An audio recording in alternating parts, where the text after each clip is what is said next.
Have you ever opened your fridge, grabbed a few slices of ham or salami, and made a sandwich without thinking twice about it? Chances are, you are enjoying something called a cold cut.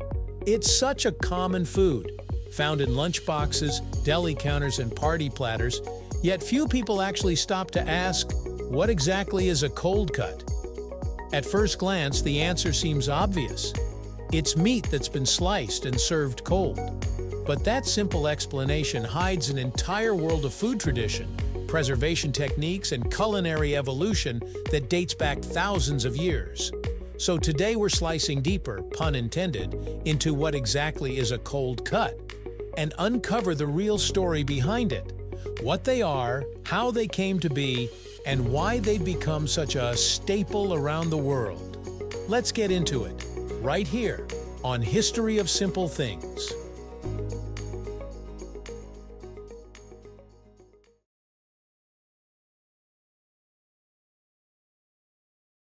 Let's start with the basics. The term cold cut generally refers to any type of cooked or cured meat that's been sliced and served cold or at room temperature. Think ham, turkey, roast beef, salami, bologna, prosciutto, and mortadella. In the United States, these are often called deli meats or luncheon meats. In the UK, they might be called slice meats or cold meats. But regardless of the name, they share one key trait. They're prepared in advance, preserved in some way, and eaten without needing to be reheated. But not all cold cuts are created equal. Broadly, there are three main categories: whole cuts, sectioned and formed meats, and processed meats. Whole cuts are made from one solid piece of meat that's cooked, cured, or smoked, then sliced thinly, like roast beef or turkey breast. Sectioned and formed meats are made by binding smaller pieces of meat together into a uniform shape before cooking, like some types of ham. Processed or emulsified meats are the most transformed. Think of bologna or mortadella, where the meat is ground, mixed with fat and seasonings, then reformed and cooked. That means when you bite into a cold-cut sandwich, you could be tasting anything from a pure roasted cut to something that's been carefully engineered for texture and flavor. While the term cold cut sounds modern, the concept is anything but. Long before refrigeration existed, people had to find creative ways to make meat last longer and still taste good. Ancient civilizations like the Romans, Greeks, and Chinese developed techniques to cure, smoke, and salt meat as a way to preserve it. This process not only prevented spoilage, but also gave the meat new flavors and textures. In Italy, curing pork led to masterpieces like prosciutto and pancetta.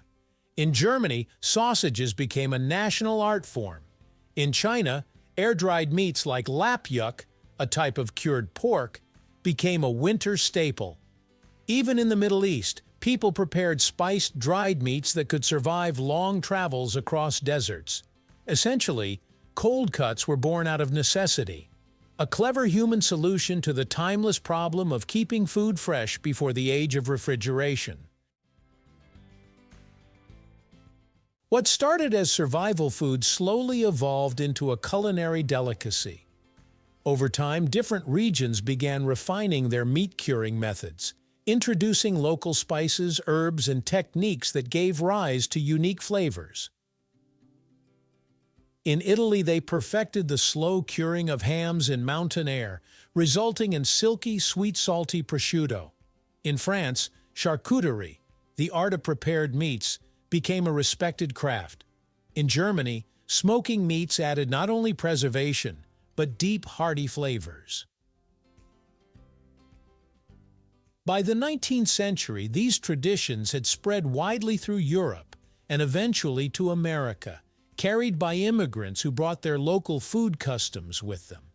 What we now recognize as cold cuts are really the modern descendants of those ancient preservation techniques, reimagined through industrial food production. The modern cold cut owes much of its popularity to one place, the delicatessen, or simply the deli. The word delicatessen comes from the German Delikatessen, meaning delicacies. German and Jewish immigrants brought these shops to the United States in the 19th and early 20th centuries, offering cured meats, sausages, and cheeses reminiscent of the flavors from home.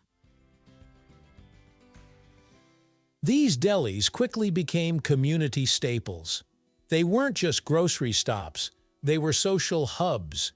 You could grab a sandwich stacked with pastrami, corned beef, or salami, all cold cuts that became signature foods in American cities like New York and Chicago.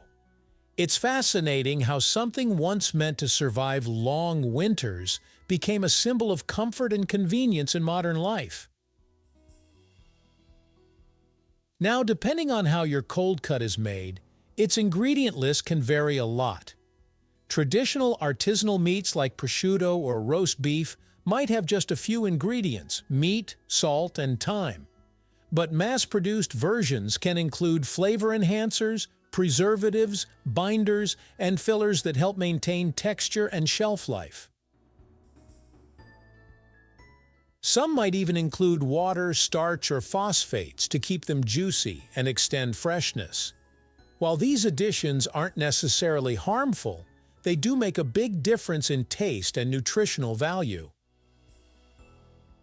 That's why if you've ever compared a slice of handcrafted deli ham to one from a sealed supermarket pack, you'll notice how different they feel and taste.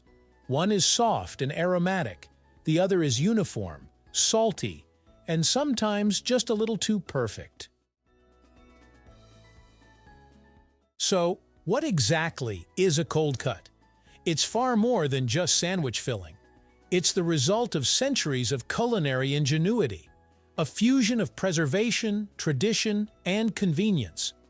From ancient curing techniques to high-tech slicing lines, cold cuts have evolved alongside humanity's relationship with food itself. Next time you make yourself a sandwich, take a moment to appreciate that thin slice of history between your bread. Because behind every cold cut, there's a story, and it's a surprisingly delicious one. Thank you for watching.